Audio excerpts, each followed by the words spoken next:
Philadelphia Eagles and the Tampa Bay Bucks is our Monday night football game. It is currently sitting 3 in favor of the Eagles on the road over the Bucks. 43.5 is your total. Adam, why are you shaking your head? I'm just going to get my handicap out of the way and say rocket ship to the sun. It's all yours. You guys take it. I want nothing to do with trying to figure out the Philadelphia Eagles. So what I will say in this is maybe I'll swing back around on Monday morning. Maybe I'll grab one of these dudes to swing back around with me, because this game is a little bit unfair for us to try and handicap here on a Thursday. They get the extra day because both of these quarterbacks are banged up. A.J. Brown is banged up. Devonta Smith did at least get back to practice today for the Eagles in a limited fashion. But, Steven, it's one of those things where both quarterbacks are dealing with injuries. We don't know the extent and what they're officially going to be listed as and what their practices are actually going to look like on Friday and Saturday when it really matters for these teams. And so as it sits right now, I put a 2 in my account on the Eagles on the opener in the off situation that the injury report came back clean for the Eagles. It didn't matter. It moved to 3 anyway. I am probably going to then play back on this and just hope for a field goal game and just kind of leave it at that and just feel pretty good from that standpoint. It's, Jalen Hurts, if you guys didn't hear, his finger was completely jacked up. He has yet to throw a ball as of Thursday. A.J. Brown, they're just taking it easy with him, but he's yet to get out on the practice field as well. And Baker Mayfield's dealing with ribs and an ankle. So, Steven, make some sense of it all. All right, I'll just give you some more stuff that we know for sure. On the Eagles side, Darius Slay, Devonta Smith, DeAndre Swift, all full participants on Thursday. And I remind you that it's a Thursday, Friday, Saturday injury report, with this being Monday Night Football. So we got to wait till Saturday for the final designations. That's a positive for the Eagles. We don't know about A.J. Brown, DMP. Jalen Hurts was officially limited, but he talked about not even picking up and throwing a football to that point in the week when he had his press conference before practice. We know that Nick Sirianni has gone from what is typically a walkthrough to having a full-on practice on Thursday because the Eagles' tackling has been so bad on defense. So that's not great going into a playoff game. And on the Bucs side, we know that Baker Mayfield did not practice on Thursday with ankle and ribs. So here's what else I know for sure. The Eagles defense is a train wreck. They are pitiful. In the second half of the season, they are near the bottom of the league in basically every metric. 31st by EPA per play, 30th by success rate.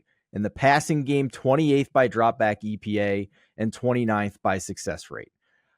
I think if if the Eagles get a clean injury report and this winds up going back to 2.5, then I think the Bucs are a slam dunk teaser leg here. Frankly, these are two teams that I was kind of excited to bet against, and they wound up playing each other. So it's a tough handicap for me. I'm not excited about either of these sides, but it's never the Eagles as a favorite on the road in this game. I will tell you that. I don't care how optimistic the injury report comes out. This is still an offense with a quarterback that's banged up that if you look at the second half of the season, this may shock you. But Baker Mayfield ranks higher than Jalen Hurts in the second half of the season by EPA and CPOE composite. But Baker's not 100%. He's like the walking wounded out there. So I don't know. Mike Evans and Chris Godwin should eat in this game, right? I mean, if anyone saw that game last week, Baker was not right. They're Baker, winning in spite of him. Yeah, Baker was wildly inaccurate. Yeah, and you could tell he was laboring. And then the ankle happened. So the ribs was why he was inaccurate, and then the ankle happened, which makes it even worse in all that. If you back in week 3, these two teams did play. Eagles beat the Bucs 25-11. Hurts threw for 277, but he was picked twice in that game. That was that game where A.J. Brown went 9 for 131.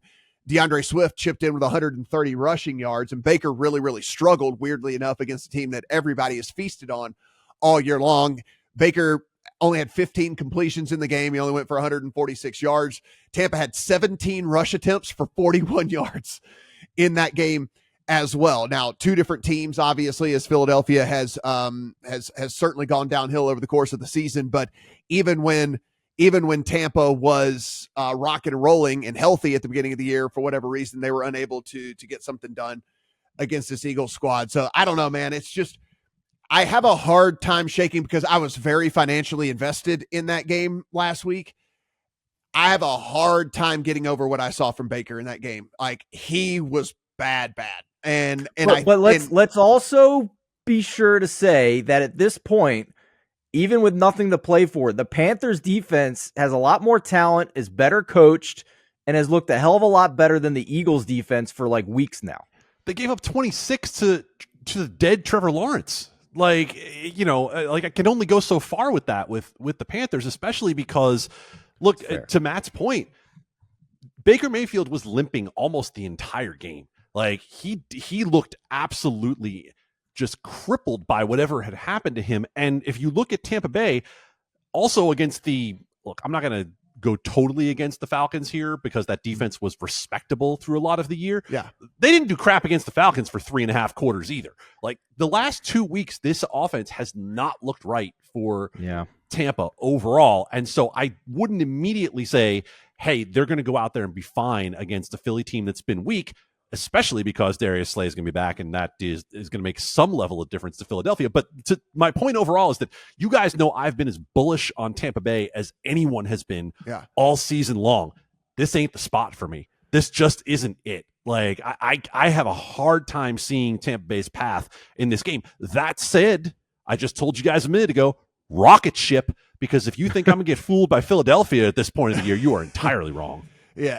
No, I'm with you. It's like I said, I put the 2 in the account on the Eagles thinking this thing would move to 3. It has already moved to 3. Now I think there's at least a chance this thing moves to 3.5, and I might be able to play back on the other side and have a 3-point, have the 3 as a middle. And so I think I have a better idea. I'm feeling pretty good. Yeah. I think I have a better idea. Whoever we've been betting some opens this week, Matt. We've been sharing them in the Discord, and so far we've gotten some pretty solid CLV here. Somebody by rule has to win this game between Tampa and Philadelphia, which means next week they're going to play an even better team in the divisional round.